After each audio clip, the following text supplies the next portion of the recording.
Hi hello ನಮಸ್ಕಾರ ಸ್ನೇಹಿತರೆ. ಈಶ್ವರ್ಯ ಪ್ರತಿ ಒಂದು ಆಟಕ್ಕೂ ಕೂಡ ಲಗಾಮು ಹಾಕುವುದಕ್ಕೆ ಇಲ್ಲಿ ವಿದ್ಯಾ ನಿಜಕ್ಕೂ ಕೂಡ ತಯಾರಾಗಿ ಸಿಡಿದದ್ದು ನಿಂತಿದ್ದಾಳೆ. ಇತ್ತ ಕಡೆ ಈಶ್ವರಿಗೆ ಚಾಲೆಂಜ್ ಹಾಕಿರೋ ವಿದ್ಯಾ ಕಾಳಿ ಅವತಾರವನ್ನೇ ತಾಳ್ತಿದ್ದಾರೆ. ಕೊನೆಗೂ ಬದುಕಿ ವಾಪಸ್ ಆಗಿರೋ ಭದ್ರನ ಬದುಕಲ್ಲಿ ಮತ್ತೆ ಎಂಟ್ರಿ ಕೊಡ್ತಿದ್ದಾಳೆ ವಿದ್ಯಾ. ಏನಾಯಿತು, ಏನು ಕತೆ, ಇದು ಎಲ್ಲವನ್ನ ಕೂಡ ತಿಳ್ಕೋಬೇಕು ಅಂದರೆ ಈಗಲೇ ನಮ್ಮ ಈ ಚಾನಲ್ನ ಸಬ್ಸ್ಕ್ರೈಬ್ ಮಾಡಿ, ಹಾಗೆ ಒಂದು ವಿಡಿಯೋವನ್ನು ಪೂರ್ತಿಯಾಗಿ ನೋಡೋದನ್ನು ಯಾವುದೇ ಕಾರಣಕ್ಕೂ ಕೂಡ ಮರಿಬೇಡಿ. ಇಲ್ಲಿ ಭದ್ರನನ್ನು ಕಾಪಾಡಿಕೊಂಡೇ ಬಿಟ್ಲು ವಿದ್ಯಾ ಅಂತಾನೆ ಹೇಳ್ಬೋದು. ಕೊನೆಗೂ ದೂರ ಆಗಿದ್ದಂತಹ ಅಪ್ಪ ಮಗ ಒಂದಾಗಿದ್ದು ಕೂಡ ಆಯಿತು. ಸಾವಿನ ಅಂಚಿನಲ್ಲಿದ್ದಂತಹ ಭದ್ರ ಕೊನೆಗೂ ಅಪ್ಪನ ಪ್ರೀತಿಯನ್ನು ಮರಳಿ ಗಳಿಸ್ಕೊಂಡಾಯಿತು. ಭದ್ರನಿಗೆ ಆಗ್ತಿರೋ ಖುಷಿ ಅಷ್ಟಲ್ಲ, ತಾನು ಬದುಕಿದ್ದೀನಿ ಅನ್ನೋಗಿಂತ ನನ್ನ ತಂದೆ ನನ್ನ ಜೊತೆ ಮಾತಾಡಿದ್ರು ಅನ್ನೋ ಒಂದು ಖುಷಿನೇ ಸಾಕಷ್ಟಿದೆ. ಈ ಕಡೆ ಶಿವರಾಮೇಗೌಡರು ತನ್ನ ಮಗನನ್ನು ಹಾರೈಕೆ ಮಾಡ್ತಿದ್ದಾಗ, ಅಪ್ಪಯ್ಯ ನಿಜವಾಗ್ಲೂ ಕೂಡ ಎಷ್ಟು ಖುಷಿ ಆಗ್ತದೆ ಗೊತ್ತಾ ಅಪ್ಪ, ನೀನು ನಿಜವಾಗ್ಲೂ ನನ್ನ ಜೊತೆ ಮಾತಾಡ್ತಿದ್ಯಲ್ಲ, ಈಗ ನನಗೆ ಸಾವು ಬಂದರೂ ಕೂಡ ಪರವಾಗಿಲ್ಲ ಅಂತ ಅನ್ನಿಸ್ತದೆ ಅಂತ ಹೇಳಿದಾಗ, ಯಾಕೆ ರೀತಿಯೆಲ್ಲ ಮಾತಾಡ್ತೀಯ ಭದ್ರ, ದಯವಿಟ್ಟು ಈ ರೀತಿಯೆಲ್ಲ ಮಾತಾಡಬೇಡ, ನಿನ್ನ ಯಾರು ಕೂಡ ದೂರ ಮಾಡೋಕ್ಕಾಗೋದಿಲ್ಲ ಅಂತ ಶಿವರಾಮೇಗೌಡರು ಹೇಳ್ತಾರೆ. ತದನಂತರ ಇಲ್ಲಿ ಭದ್ರ, ಅಪ್ಪ ನೀನು ಚೆನ್ನಾಗಿರ್ಬೇಕಪ್ಪ, ನೀನು ಎಲೆಕ್ಷನಲ್ಲಿ ಗೆಲ್ಲಬೇಕು ಅನ್ನೋದೇ ನನ್ನ ಆಸೆ, ನನ್ನ ಗುರಿ, ನನ್ನ ಬದುಕಿನ ಗುರಿನೇ ನಿನ್ನ MLA ಮಾಡೋದು. ಅದಕ್ಕೆ ತೊಂದರೆ ಆದರೆ ನಾನು ಸುಮ್ಮನೆ ಬಿಡ್ತೀನ? ಖಂಡಿತ ಇಲ್ಲ, ನನ್ನ ಪ್ರಾಣಕ್ಕಾಪತ್ತಾದರೂ ಪರವಾಗಿಲ್ಲ, ಆದರೆ ನೀನು ಚೆನ್ನಾಗಿರಬೇಕು ಅಪ್ಪಯ್ಯ ಅಂತ ಹೇಳ್ತಿದ್ದಾರೆ.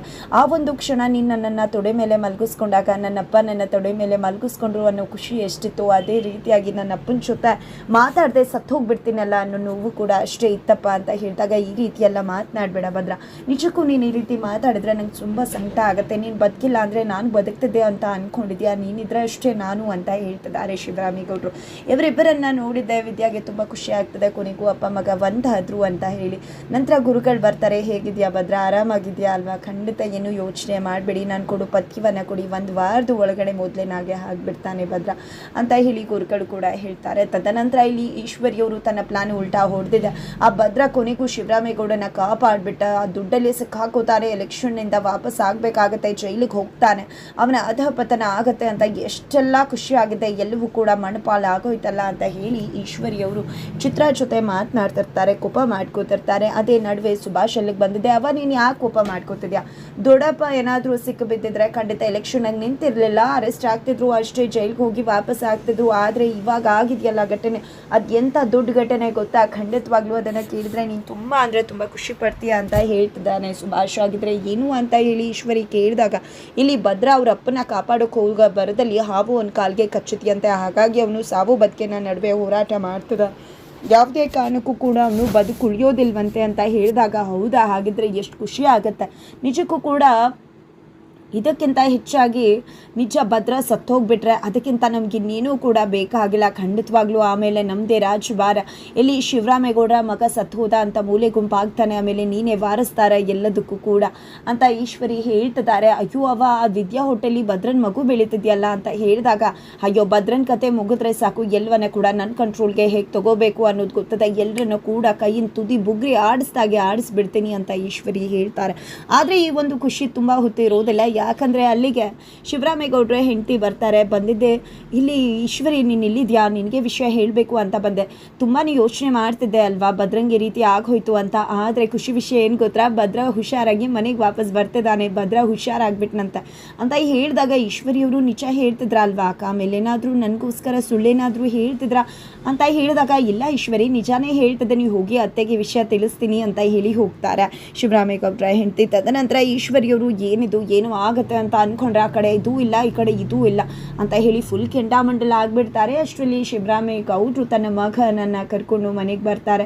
ಅಜ್ಜಿ ಅಂತೂ ಹೋಗಿದ್ದೆ ಭದ್ರ, ನಿನ್ಗೇನು ಆಗೋಯ್ತು ಅಂತ, ನಿಜವಾಗ್ಲೂ ನನಗೆ ಉಸಿರೇ ಆಡೋಕ್ಕೆ ಆಗ್ತಿರ್ಲಿಲ್ಲ, ಕೊನೆಗೂ ಈಗ ಉಸಿರು ಬಂದಂಗಾಯ್ತು, ಆರಾಮಾಗಿದೆಯಾ ಅಲ್ವಾ ಮಗನೆ ಅಂದಾಗ, ಅಜ್ಜಿ ನಿನ್ನ ಆಶೀರ್ವಾದ ಇದ್ದ ಮೇಲೆ ಖಂಡಿತ ನಾನು ಚೆನ್ನಾಗೇ ಇರ್ತೀನಿ ಅಂತ ಭದ್ರ ಹೇಳ್ತಾರೆ. ನಂತರ ಆರತಿ ತೆಗೆದು ಒಳಗಡೆ ಕರ್ಕೊಳ್ಳಿ ಅಂತ ಅಜ್ಜಿ ಹೇಳಿದಾಗ, ಆರತಿ ತೆಗೆದು ಭದ್ರನನ್ನು ಒಳಗಡೆ ಕರ್ಕೋತಾರೆ. ಈ ಕಡೆ ಈಶ್ವರಿಯನ್ನು ಗುರಾಯಿಸ್ಕೊಂಡು ನೋಡಿದ್ದೆ ವಿದ್ಯಾ ಒಳಗಡೆ ಹೋಗ್ತಾರೆ.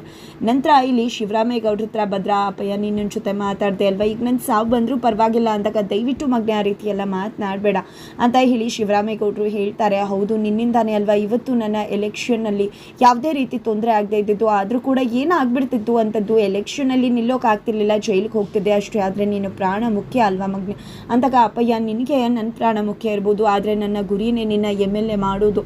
ನಿಜ ಹೇಳಬೇಕು ಅಂದರೆ ಇದೆಲ್ಲ ನನಗಲ್ಲ ಗೊತ್ತಾಗಿದ್ದು, ಈ ಸಂಚನ ಹೇಳಿದ್ದು ವಿದ್ಯಾ. ಅವಳು ಬಂದು ಹೇಳಿದಾಗ ನಾನು ಕೂಡ ನಂಬಲಿಲ್ಲ.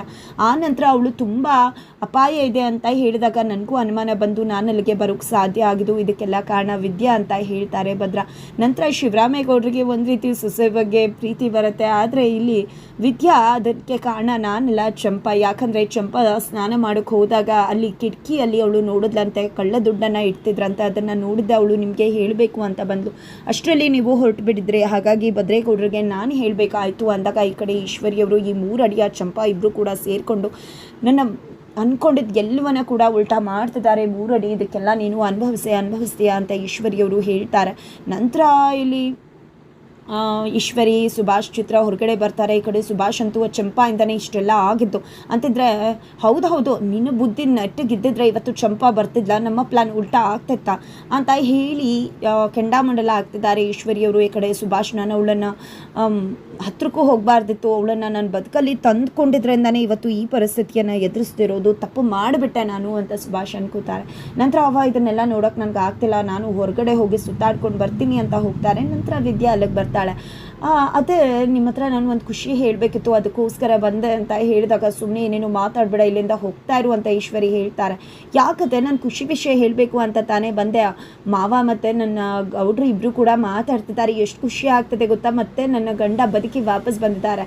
ಇದಕ್ಕೆಲ್ಲ ಖುಷಿಗಂತ ಇನ್ನೇನು ಬೇಕು, ಕೊನೆಗೂ ನಮ್ಮ ಮಾವನ ವಿರುದ್ಧ ಷಡ್ಯಂತ್ರ ಮಾಡಿದವರ ಪಿತೂರಿ ಉಲ್ಟಾ ಹೊಡ್ತಿದೆ ಅಂತ ಹೇಳಿದಾಗ ಸುಮ್ಮನೆ ಹೋಗ್ಬಿಡು ವಿದ್ಯಾ ಅಂತ ಈಶ್ವರಿ ಹೇಳ್ತಾರೆ. ಈ ಕಡೆ ಯಾಕತ್ತೆ ನಿಮಗೆ ಉರಿತಾ ಇದೆಯಾ, ಅಯ್ಯೋ ಮೊಸರು ತಂದು ಕೊಡ್ಲಾ, ಮಜ್ಜಿಗೆ ಮಾಡ್ಕೊಂಡು ತೊಗೊಂಡು ಬಂದು ಕೊಡ್ಲಾ, ಹೊಟ್ಟೆ ಉರಿತಿದ್ಯಾ ನಿಮಗೆ, ಹೊಟ್ಟೆ ಉರಿಲೇಬೇಕು ತಾನೇ, ಈ ರೀತಿ ಅಪ್ಪ ಮಗನ ದೂರ ಮಾಡಬೇಕು ಅಂತ ಅಂದ್ಕೊಂಡಿದ್ದಂಥ ನಿಮ್ಮಂಥವ್ರ ಆಟಕ್ಕೆ ಲಗಾಮು ಹಾಕೋದಕ್ಕೆ ನಾನು ಯಾವತ್ತೂ ಸಿದ್ಧವಾಗಿರ್ತೀನಿ ಅಂತ ವಿದ್ಯಾ ಹೇಳ್ತಾಳೆ. ನನಗೆ ತುಂಬ ಚೆನ್ನಾಗಿ ಗೊತ್ತದೆ ಇದನ್ನೆಲ್ಲ ಮಾಡಿದ್ದು ನೀವೇ ಅಂತ ಹೇಳಿದಾಗ ನಿನಗೆ ನಿಜವಾಗ್ಲೂ ನಾನು ಏನು ಅಂತ ಗೊತ್ತಿಲ್ಲ, ಸುಮ್ಮನೆ ನನ್ನ ತಂಟೆಗೆ ಬರಬೇಡ ನೀನು ಅಂತ ಈಶ್ವರಿ ಹೇಳ್ತಾರೆ.